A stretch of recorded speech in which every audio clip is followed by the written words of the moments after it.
Hey everybody, I'm Marty Boardman with FlippingPhoenixHouses.com, and today is Saturday, June 16th. This is your housing market update for the greater Phoenix area.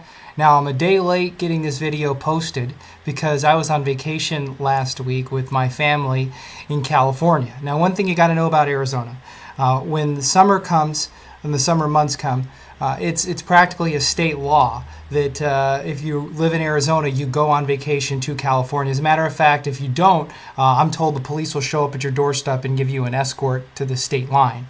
Now, the reason that is because if you haven't heard, it gets pretty hot here in Phoenix. As a matter of fact, it was so hot out there last week, I saw 2 trees fighting over a dog. That's how hot it got. So seriously.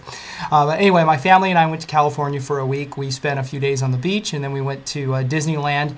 Interesting stat you may not know about California. I'm pretty sure after visiting there for a week that they do lead the nation on a per capita basis in body piercings and tattoos. It's pretty incredible how many people have body piercings and tattoos there.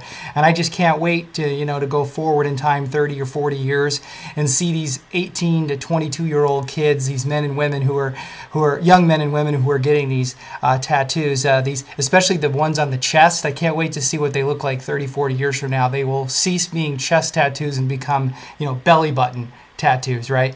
Interesting thing about Disneyland, I noticed, they call it the happiest place on earth.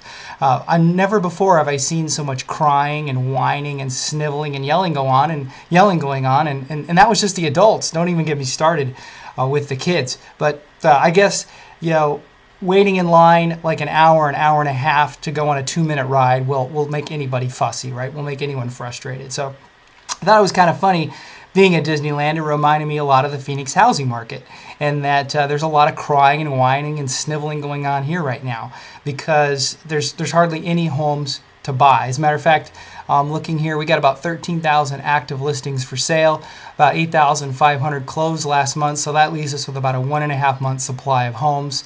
We got about 20,000 homes pending on the multiple listing service here in Phoenix. So what that means is we don't have a lot of houses available to buy, and ironically enough, 3 years ago there was way too many houses to buy. So what this tells us is Phoenix is a very volatile housing market. We finally eclipsed the $100 price per square foot mark according to Michael Orr of Cromford Report in May of last month. We haven't been at $100 a square foot since September of 2002, or that's the last time we were at $100 a square foot. So that just goes to show you, basically we had about 10 years of appreciation erased because of the market crash. It's just important to note that there's no normal here in Phoenix anymore. It's up and it's down. Now, that's not to say if you're a real estate investor, you can't make money here fixing and flipping houses or buying and holding. You just got to be very careful riding the wave, right? Because if you don't ride it quite right, you'll drown. Okay, so be careful out there. That's your Phoenix housing market update for June 16th, 2012. I'm Marty Boardman with FlippingPhoenixHouses.com. Now get out there and make yourself a lot of money.